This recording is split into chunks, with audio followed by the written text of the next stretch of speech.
So, Absolutely. how long? So before, what did you do before the SOC role that you're doing now? So before SOC, the immediate role before this, I was actually on the GRC side. I was actually on the compliance side in healthcare. So essentially, my job. Hang on was real quick.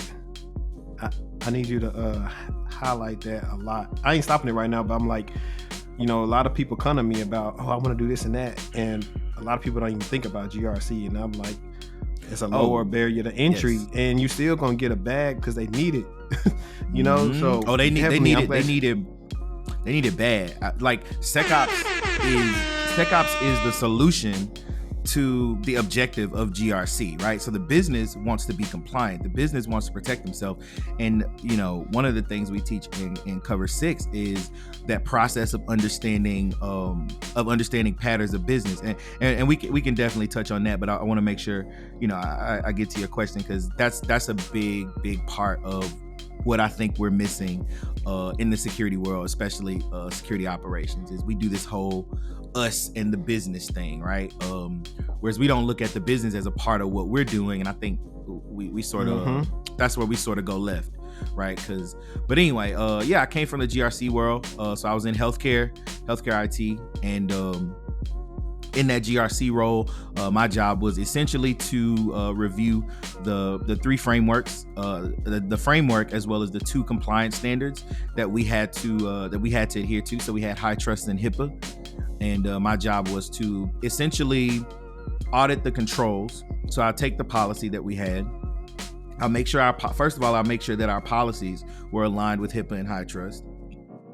And if our policies were aligned with HIPAA and high trust, then I look at our technical controls based on the NIST cybersecurity framework, NIST Special Publication 800-53, right? I take that and I make sure that our technical controls were aligned with that. And my job was to produce those reports and make recommendations on where we needed to make changes, so that we can make sure that we were in compliance, as well as we can make sure that our security controls were up to par with what our policies were. Nice. What were the qualifications that helped you get into that role, or better yet, let me frame it like this: what should somebody know who wants to do that? If you want to get into GRC, the first thing is you need to understand policy and frameworks. Some frameworks I would definitely call out is, like I said, NIST Special Publication 800-53. It's a snooze read. Like, that shit is boring. But understanding that framework is essential. Then I would say you want to get really familiar with some of the compliance standards like HIPAA, high trust, PCI DSS, some of those things. You want to get your auditing skills up. So, the CISA is a great certification for that. If I had to point to a specific certification, the CISA is a good certification for that. Go ahead. Before you keep going, do you need a certain amount of experience to take the CISA? That I'm not sure. Because I've seen him before. I know, like, it's one of those. I remember one of my old, he wasn't my direct manager, but I remember he took it 3 years ago. So that might be something. I'm not sure what qualifications you have to have. I think maybe you have to have like a year or two of experience in one of the domains. But you know how those certifications work, right? If you work help desk, chances are you have experience in all of them. Right. So that's where, consultant agencies like yours come in, right? Where it's like sometimes you just need somebody to point you in the right direction.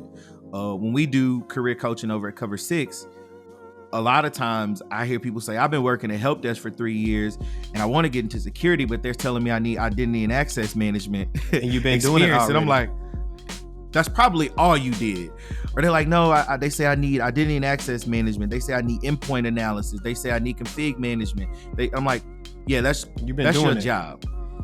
That's your job. And so that's the thing too. Help desk people, I can't say all help desk people, but most people who are stuck, the only reason they're stuck is because they just don't know how to rephrase what they've been doing in a way that aligns with the job title, because they've been doing all that stuff. I had a guy. Help desk is the GOAT, man, in anything.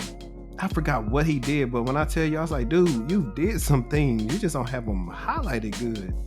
he was doing, I think, help desk sysadmin stuff on top of some other stuff. I'm like, bro, you really did some things. Like, you gonna be all right.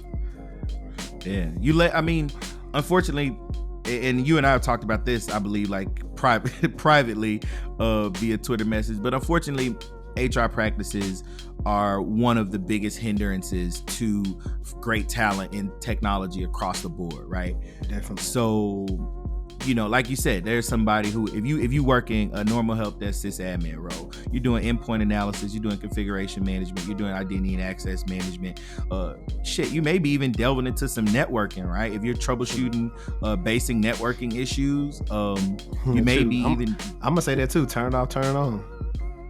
You know what I mean? Rule help desk. The golden rule, right? So you're doing this stuff, and the problem is, and I spoke about this, I think in the Twitter space and back on Clubhouse. The problem is, a lot of times for those of us who hire, like when I hire for my SOC, if 150 candidates apply, right, I'm gonna get to see 10.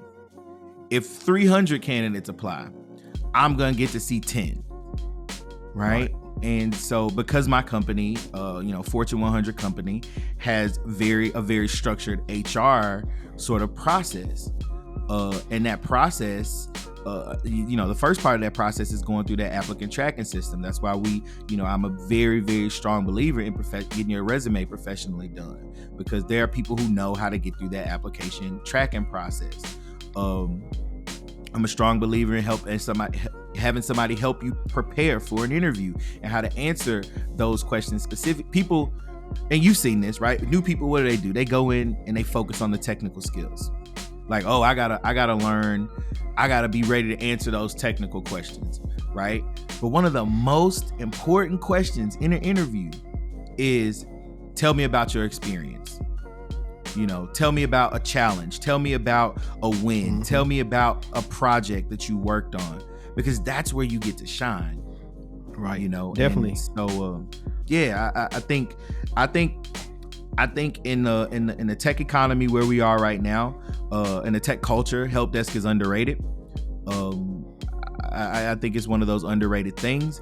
I think it's becoming undervalued. And I wish we were and undervalued as a job that candidates want, and undervalued as what companies are paying for it, right? So yeah, I don't know. I think there's a lot of gems on the help desk. Yeah, I mean, we can, you and I'm trying to see some other people. I always, it's hit or miss. Sometimes I'll tell somebody,